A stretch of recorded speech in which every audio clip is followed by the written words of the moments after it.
ఓం శ్రీ మాత్రే నమః. భద్రకాళీ కరాళీ చ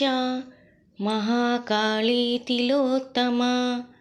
కాళీ కరాళవక్త్రాంత కామాక్షి కామదా శుభా మహాలక్ష్మీర్మహాకాళీ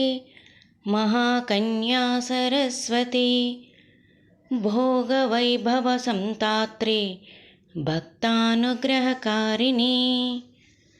జయ చ విజయా చైవ జయంతి సపరాజితా కుప్తికా కాళికా శస్త్రే వీణా పుస్తకధారిణి పిప్పలా చ విశాలాక్షి రక్షోగ్నే వృష్టికారిణి దుష్టవిద్రావిణీ దేవి సర్వోపద్రవనాశిని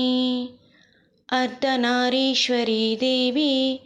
సర్వవిద్యాప్రదాయిని భార్గవీ పూజాక్షి వ్యోధ్య సర్వోపనిషతా స్థితా కేతకీ మల్లికా శోక వారాహీ ధరణీ ధ్రువా నారసింహ మహోగ్రాస్య భక్తానామార్తినాశిని కైవల్య పదవీ పుణ్య కైవల్య జ్ఞానలక్షితా బ్రహ్మ సంపత్తి రూపా చ బ్రహ్మ సంపత్తికారిణి సర్వమంగళ సంపన్న సాక్షాత్ మంగళ దేవత దేహి హృద్దీపికా దీప్తి జీష్మా పాప ప్రణాశిని క్షీరాద్రజంతు భయాగ్ని చ విషరోగాదిభంజని సదసంత సదసిద్ధ కృషి చిత్రా నివారిణి మంగళం మంగళం త్వం దేవదానం చ దేవతా తముదమోదమానం చ శ్రేయా పరమామృతం ధనధాన్యాభివృద్ధిశ్చ సార్వభౌమా సుగోశ్రయా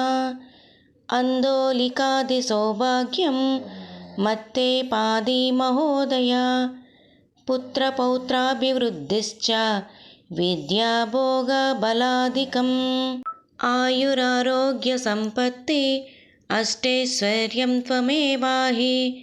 దేవీ దేహి ధనం దేవీ దేహి యశోమయీ కీర్తిం దేహి సుఖం దేహి ప్రసీతా హరివల్లభే.